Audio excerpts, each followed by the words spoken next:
পরে সেখানে যত ব্যক্তি এসে সেই জায়গায় দলবদ্ধ হবে, সমস্ত ব্যক্তির একটি নেক আমল ওই যেই ব্যক্তি শুরু করেছে তার আমল নামায় আল্লাহ পাক দিয়ে দিবেন বলেন। এটাই হচ্ছে ফায়দা। সম্মানিত হাজিরিন, আমি আলোচনার শুরুতে একটি আয়াতে কারিমা তেলাওয়াত করেছি কোরআনুল কারীম থেকে। আল্লাহ রাব্বুল আলামিন বলেন, ওয়ালা তাহিনু ওয়ালা তাহজানু ওয়া আনতুমুল আ'লাউনা ইন কুনতুম মুমিনিন।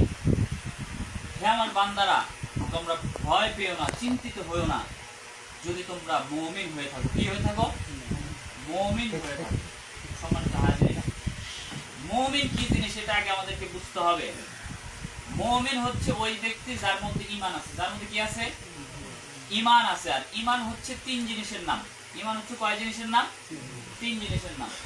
ইকরার বিল লিসান এক নাম্বার, মুখে স্বীকার করা। দ্বিতীয় নাম্বার ইকরার বিল লিসান, তাকরির বিল জানান, আমাল বিল আরকান। এই তিনটা জিনিসের সমন্বয় হচ্ছে ঈমান। মানে হচ্ছে কি? মুখে স্বীকার করা, বাংলায় বলি অন্তরে বিশ্বাস করা, আর কাজে পরিণত করা। এই তিন জিনিসের নাম কি? ঈমান। মুখে স্বীকার করছি আল্লাহ আছে, মুখে কি স্বীকার করছি? আল্লাহ আছে। এবার অন্তরে সেটাকে বিশ্বাস করাইতে হবে যে আসলেই আল্লাহ আছে। তিন নাম্বার কাজ হচ্ছে কাজে পরিণত করতে হবে। কিসে পরিণত করতে হবে? কাজে। আল্লাহ যেহেতু আছে, আমি মুখে বলছি, অন্তরেও স্বীকার করছি, এখন আল্লাহর হুকুম বাস্তবায়ন করে আমাকে কাজে প্রমাণ দিতে হবে যে হ্যাঁ আমি আল্লাহর হুকুম মানতেছি। এই তিন জিনিসের নাম হচ্ছে ঈমান। এই তিনটা জিনিস যার মধ্যে আছে সেই হচ্ছে মুমিন। সে হচ্ছে কি? মুমিন। তাহলে কি বলছি? মুখে স্বীকার করা, অন্তরে বিশ্বাস করা, আমলে পরিণত করা। এই তিন জিনিস যার মধ্যে আছে সেই হচ্ছে ঈমানদার। আর আল্লাহ তাকেই বলেছেন মুমিন। তাকে কি বলেছেন? মুমিন। এটাই আল্লাহ বলছেন, ওয়ালা তাহিনু ওয়ালা তাহজানু ওয়া আনতুমুল আ'লাউনা ইন কুনতুম মুমিনিন। তোমরা যদি প্রকৃত মুমিন হয়ে থাকো, হে ঈমানদাররা, তোমাদের কোনো ভয় নাই, চিন্তা নাই, কারণ তোমাদের পাশে আল্লাহর সাহায্য সব সময় অবিচল থাকবে। আল্লাহর সাহায্য সবসময় কি থাকবে? অবিচল। কোনো ভয় নাই। মুমিনের কোনো ভয় হয় না। সাহাবায়ে কেরামরা যুদ্ধের ময়দানে যখন গিয়েছেন, মানুষ যুদ্ধের ময়দানে যাবে, রাসূল আকরাম সাল্লাল্লাহু আলাইহি ওয়াসাল্লাম ডাক দিবেন, সাহাবায়ে কেরাম বলতেছেন, ইয়া রাসূলুল্লাহ, ইয়া হাবিবাল্লাহ, আমরা মাত্র কয়েকশো মানুষ, তারা তো হাজার হাজার মানুষ। আল্লাহ রাসূল বলেছেন, তোমরা আল্লাহর উপর ভরসা করে রওনা দাও, আমরা যুদ্ধের ময়দানে যাব, সেখানে আমরা আল্লাহর হুকুম বাস্তবায়ন করার জন্য লড়াই করব। আর ওরা কাফের মুশরিকরা শয়তানের হুকুম বাস্তবায়ন করার জন্য তারা লড়াই করবে। দেখা যাবে আল্লাহর শক্তি বড় নাকি শয়তানের শক্তি বড়, এই বলে কিন্তু তারা যুদ্ধে ঝাঁপিয়ে পড়েছে।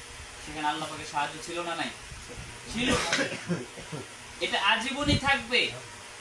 আপনি একটা জিনিস লক্ষ্য করবেন, শয়তানের দল এই দুনিয়ার মধ্যে ভারী হয় কেন?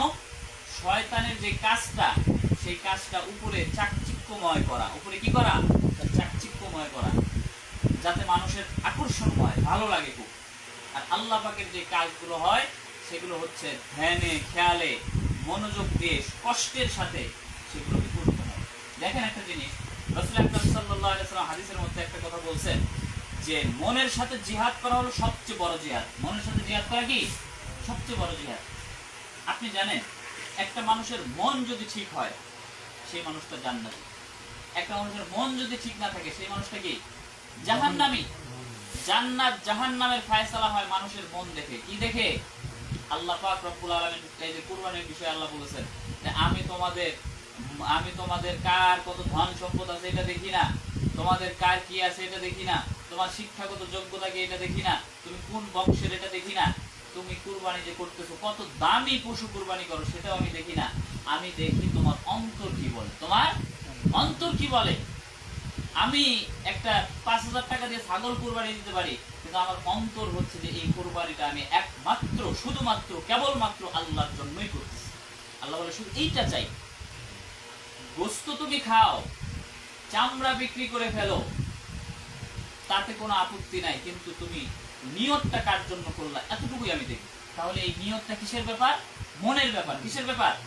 এই জন্য বলছি, যার মন ঠিক, যার দিল ঠিক, তার আমল ঠিক, তার আল্লাহ পাক সব আস্তে আস্তে ঠিক করে দিবেন। এই জন্য এটা হচ্ছে অন্তরের বিষয়। সম্মানিত হাজিরিন, তো আমরা যদি মুমিন হয়ে থাকি আমাদের কিসের ভয়? আজকে এই যে মসজিদ আপনারা প্রতিষ্ঠা করেছেন, এখানে